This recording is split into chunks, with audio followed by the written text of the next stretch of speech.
Assalamualaikum warahmatullahi wabarakatuh. Alhamdulillah kita bisa bertemu kembali dalam mata kuliah hukum acara perdata.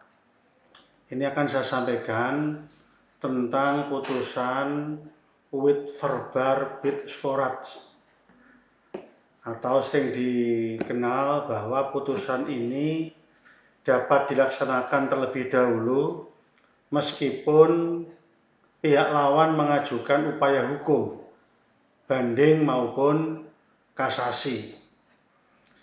Memang putusan ini menjadi unik karena seringkali setelah diputus oleh hakim di tingkat pengadilan pertama, kemudian dilaksanakan eksekusi, itu seringkali menimbulkan problematika hukum. Karena pada umumnya yang namanya putusan itu dieksekusi, itu adalah ketika sudah berkekuatan hukum tetap. Ini asasnya yang pernah saya sampaikan. Di setelah berkekuatan hukum tetap, itu bisa dilakukan eksekusi atau eksekutorial. Tetapi dalam kasus ini, putusan ini dapat dilaksanakan lebih dahulu meskipun pihak lawan itu melakukan upaya hukum. Ya. Ini diatur di dalam hukum acara perdata pasal 180 HIR atau pasal 191 RBG. Pasal ini mengatur bahwa putusan ini sebagai putusan Wit Verbar Bid Svorat dan dapat dilaksanakan lebih dahulu meskipun ada upaya hukum. Nah, untuk meminimalisir problematika hukum, maka Mahkamah Agung itu mengeluarkan suatu pedoman. Tujuannya adalah agar tidak menimbulkan problematika hukum di kemudian hari. Ya. Materi ini adalah dalam rangka melengkapi materi putusan yang pernah saya sampaikan. Tetapi penyampaian waktu tentang putusan itu tidak secara detail. Ya. Dulu di dalam Mahkamah Agung, dalam Mahkamah Agung itu ada SEMA nomor 3 tahun 71. Ya, itu mengatur tentang bagaimana pelaksanaan putusan ini. Karena kalau membaca di dalam pasal 180 HIR atau pasal 191 HIR, itu hanya dijelaskan bahwa putusan dapat dilaksanakan lebih dahulu atas dasar akta otentik atau akta di bawah tangan yang diakui oleh pihak lawan, atau didasarkan pada putusan yang berkekuatan hukum tetap sebelumnya.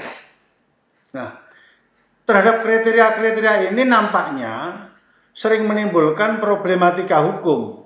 Oleh karena itu muncul SEMA nomor 3 tahun 71 tahun 71, yang sekarang itu ada namanya SEMA nomor 3 tahun 2000, dan yang terbaru adalah SEMA nomor 4 tahun 2001. Nah, apa syaratnya sebuah putusan itu dapat dilaksanakan lebih dahulu atau sering dikenal dengan putusan serta-merta? Ya, termasuk di dalamnya nanti itu adalah putusan tentang provisionil, ya, tindakan sementara untuk melaksanakan suatu putusan atau penetapan hakim meskipun proses masih berlangsung, masih ada upaya hukum. Nah, ini saya uraikan ya dalam syarat hakim itu diperbolehkan mengambil putusan wit verbar atau putusan serta-merta. Memang sedapat mungkin hakim tidak menjatuhkan putusan ini. ya, tidak menjalankan putusan ini, harus hati-hati dalam menjalankan putusan ini. Ya. Tetapi karena undang-undang itu mengatur pasal 180 dan pasal HIR dan pasal 191 RBG mengatur, maka kemudian SEMA ini memberikan pedoman kepada para hakim baik di pengadilan agama maupun di pengadilan negeri untuk mengambil putusan dengan cara yang sangat hati-hati. Ini kalau dalam SEMA nomor 3 tahun 2000, khususnya angka 4, ya, angka 4. Ini syaratnya. Jadi diperbolehkan, tapi dengan syarat yang sangat rigid. Syarat yang pertama, ya, gugatan didasarkan pada bukti surat autentik atau surat tulisan tangan, handshrift, yang tidak dibantah kebenarannya tentang isi dan tanda tangannya. Jadi, sebagai kita ketahui bahwa akta autentik itu adalah akta yang dibuat oleh dan atau di hadapan pejabat yang berwenang. Atau boleh akta di bawah tangan, tetapi pihak lawan mengakui bahwa itu adalah tulisannya, memang tanda tangannya, isinya benar, itu kedudukannya sama dengan akta autentik. Ya, itu syarat pertama, ya, syarat pertama. Jadi harus ada bukti akta autentik atau akta di bawah tangan yang diakui oleh pihak lawan, Ya. Yang kedua, ya, angka 4 yang B itu di dalam syarat itu, gugatan tentang hutang piutang yang jumlahnya sudah pasti dan tidak dibantah. Maksudnya penggugat menyampaikan jumlah, misalnya dalam gugatan menyebutkan utangnya misalkan 1 miliar misalnya. Pihak lawan mengatakan iya betul, membenarkan, ya, memang itu jumlahnya, dia mengakui, ya. Kemudian ada bukti akta autentik tadi itu diakui. Perlu diketahui bahwa pengakuan itu, ya, ada alat bukti yang mengikat dan menentukan. Jadi pihak lain mengakui bahwa utang piutang itu adalah benar sekian itu. Nah, ini juga sebagai syarat yang kedua. Jadi memang sangat rigid dalam pedoman Mahkamah Agung itu.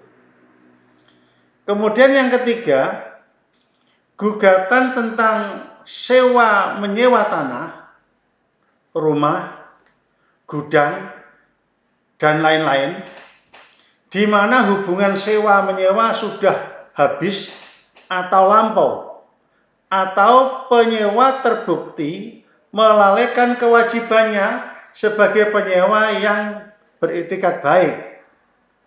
Ya. Jadi kalau itu sewa menyewa, rumah, gedung, artinya memang sudah ada bukti atau penyewa terbukti melalaikan kewajibannya. Tapi memang itikat baik, memang dia itikat baik untuk membayar, itikat baik mengakui bahwa dia memang sudah habis jangka waktunya, itikat baik, ya. Artinya dari sisi ini dapat kita lihat memang tidak ada terjadi problem hukum sebenarnya, ya kan? Ada bukti akta autentiknya atau dia ada bukti misalnya menyewa, dia mengakui siap membayar, jangka waktunya kapan, ya kan? Sudah jelas itu kan? Jadi ini dalam rangka supaya tidak menimbulkan problematika hukum. Nah, syarat berikutnya, pokok gugatan mengenai tuntutan pembagian harta perkawinan, harta gono gini, ya. Kalau dalam perdata itu pasal 35 Undang-Undang Perkawinan kita, ya kan? Setelah putusan mengenai gugatan cerai mempunyai kekuatan hukum tetap. Jadi maksudnya itu sudah ada perceraian, ada pembagian gono gini, ya kan? Kemudian sudah punya kekuatan hukum tetap. Nah, hukum tetap. Jadi itu pokok gugatan. Ya. Jadi biasanya sengketa mengenai harta gono gini. Kemudian yang berikutnya huruf E, ya, dikabulkannya gugatan provisionil dengan pertimbangan agar hukum yang tegas dan jelas serta memenuhi pasal 332 RV. Jadi tadi saya sampaikan, gugatan provisional itu adalah merupakan, kalau dikabulkan, tindakan sementara melalui sebuah penetapan pengadilan, ya kan, yang harus dilakukan. Misalnya segera diperintahkan untuk misalnya menyerahkan barang, misalnya provisional, ya. Meskipun sebenarnya proses masih berlangsung loh itu, sidang masih jalan. Tapi dengan bukti-bukti ini, ya kan, hakim memutuskan untuk melaksanakan tindakan provisional, misalnya untuk kepentingan-kepentingan mendesak biasanya itu, ya kan, mendesak lah. Tentu tetap mengacu kepada pasal 332 RV. Artinya kan begini, apakah gugatan provisional dikabulkan atau ditolak, itu bisa mengajukan banding, kan begitu. Bisa mengajukan banding sebelum putusan akhir, ya, berdasarkan pasal 332 ini, ya. Jadi tentu mengikuti kaidah-kaidah di dalam hukum acara, ya, tidak kemudian serta-merta mengabulkan setiap putusan hakim. Berikutnya, syarat berikutnya, gugatan berdasar putusan yang telah memperoleh kekuatan hukum tetap, inkrah van gewis, dan mempunyai hubungan dengan pokok gugatan yang diajukan. Jadi gugatan diajukan itu misalnya sebenarnya sudah pernah diputus sebelumnya, ya, ada putusan yang berkekuatan hukum tetap, ya, ya. Kalau sudah punya kekuatan hukum tetap, maka berkaitan dengan pokok gugatan yang diajukan itu ada titik singgung, sehingga hakim yakin bahwa nanti kalau dikabulkan maka tidak menimbulkan problematika hukum. Itu harapannya. Di syarat-syarat ini itu tujuannya adalah begitu. Yang huruf G berikutnya adalah pokok sengketa mengenai besit reh tentang hak kebendaan. Itu yang menjadi pokok sengketa di dalam putusan serta-merta ini. Nah, di samping persyaratan tadi, ya, itu setelah memenuhi kualifikasi, ya, tadi 1, 2, 3 tadi ABCD tadi itu, ya, maka dilanjutkan dengan, ya, ini karena ketatnya tadi itu, setelah putusan serta-merta dijatuhkan oleh hakim pengadilan negeri atau pengadilan agama, maka selambat-lambatnya 30 hari, ya, setelah diucapkan, turunan putusan yang sah dikirim ke pengadilan tinggi atau ke pengadilan tinggi agama. Maksudnya, kalau itu putusannya put verbar tadi itu dijatuhkan di pengadilan negeri, berarti diberitahukan kepada pengadilan tinggi. Kalau itu pengadilan agama, ya pengadilan tinggi agama.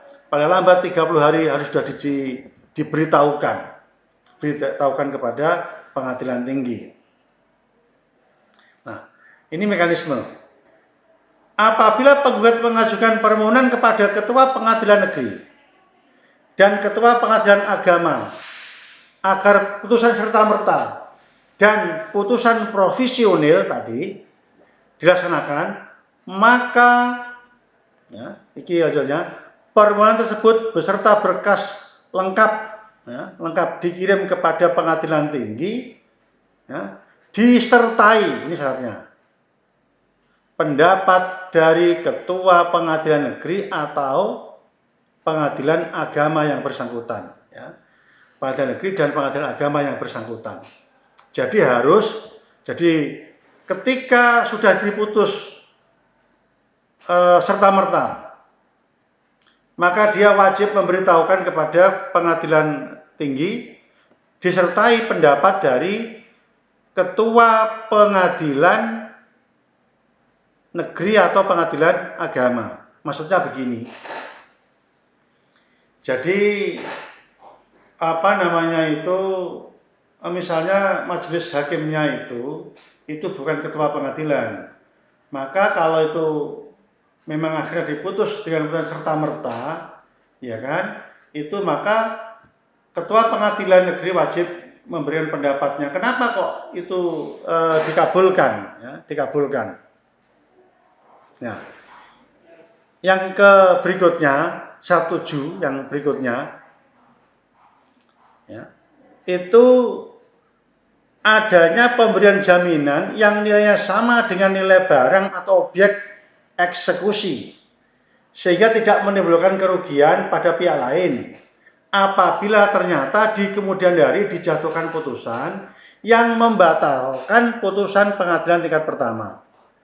Jadi ketika hakim itu akan menjatuhkan putusan menurut SEMA nomor 3 tahun 2000 itu harus disertai dengan jaminan yang nilainya sama dengan objek yang akan dieksekusi. Ya. Ini logis. Mengapa saya katakan logis? Karena putusan serta-merta ini kan belum punya kekuatan hukum tetap. Bisa jadi penggugat itu dikabulkan permohonan putusan serta-mertanya, tetapi kemudian di akhir putusan berikutnya ketika banding atau kasasi misalnya, pihak lawan yang menang. Ketika pihak lawan yang menang otomatis barang kan akan dikembalikan dieksekusi kepada pihak yang menang kan otomatis. Pihak tergugat. Maka sebagai jaminannya tadi itu dalam rangka itu Jadi supaya hakim itu tidak serta-merta memberikan putusan, ya kan? Karena yang hukum itu kan selalu saya sampaikan, barang siapa mendalilkan maka harus membuktikan. Dapat membuktikan belum tentu menang. Tidak dapat membuktikan pasti kalah. Nah, sehingga bukti-bukti yang diajukan tadi itu tentu masih membutuhkan penilaian hakim. Meskipun hakim pengadilan tingkat pertama yakin mengabulkan putusan serta-merta dan dapat dilaksanakan lebih dahulu, maka bisa jadi nanti ketika banding dan kasasi kalah. Nah, karena kekalahan inilah maka kemudian bisa menimbulkan problematika hukum jika tidak ada jaminan. Nah, oleh karena itu kemudian SEMA nomor 3 tahun 2000 ini kemudian terbit SEMA nomor 4 tahun 2001 yang intinya sebenarnya adalah itu mempertegas angka 7 SEMA nomor 3 tahun 2000. Ini saya kutip bagian pentingnya. Ya. SEMA nomor 4 tahun 2001 isinya begini. Setiap kali akan melaksanakan putusan serta-merta with verbal bits forat harus disertai dengan penetapan sebagaimana diatur dalam butir 7 SEMA nomor 3 tahun 2000 yang menyebutkan adanya pemberian jaminan yang nilainya sama dengan nilai objek eksekusi sehingga tidak menimbulkan kerugian pada pihak lain apabila ternyata di kemudian hari dijatuhkan putusan yang membatalkan putusan pengadilan tingkat pertama. Jadi SEMA ini sebenarnya hanya menegaskan terhadap butir 7 atau angka 7 SEMA nomor 3 tahun 2000. Ya. Sehingga tanpa jaminan tersebut tidak boleh ada pelaksanaan putusan serta-merta. Maka lebih lanjut apabila majelis hakim akan mengabulkan putusan serta-merta harus memberitahukan kepada ketua pengadilan. Jadi hakim ketika menyidangkan sebuah perkara akan menjatuhkan suatu putusan, maka dia menurut SEMA ini dia berkewajiban untuk memberitahukan kepada ketua pengadilan. Mengapa memberitahukan? Karena nanti itu ketua pengadilan setelah diputus pun ketua pengadilan tadi saya sampaikan harus melampirkan pendapat ketua pengadilan. Kenapa mengabulkan putusan serta-merta ini? ya, serta-merta ini. Sehingga dengan demikian ini bisa meminimalisir daripada problematika hukum terhadap putusan serta-merta ya. Jadi demikian yang perlu saya sampaikan. Ini melengkapi putusan yang kemarin, jenis putusan ya kan. Kemarin tidak detail ya kan. Ini ada aturan-aturan baru untuk melengkapi dalam putusan hakim ya, khususnya putusan ini yang dapat dilaksanakan lebih dahulu meskipun ada upaya hukum. Demikian yang dapat saya sampaikan. Wallahul muwaffiq ila aqwamit thoriq. Wassalamualaikum warahmatullahi wabarakatuh.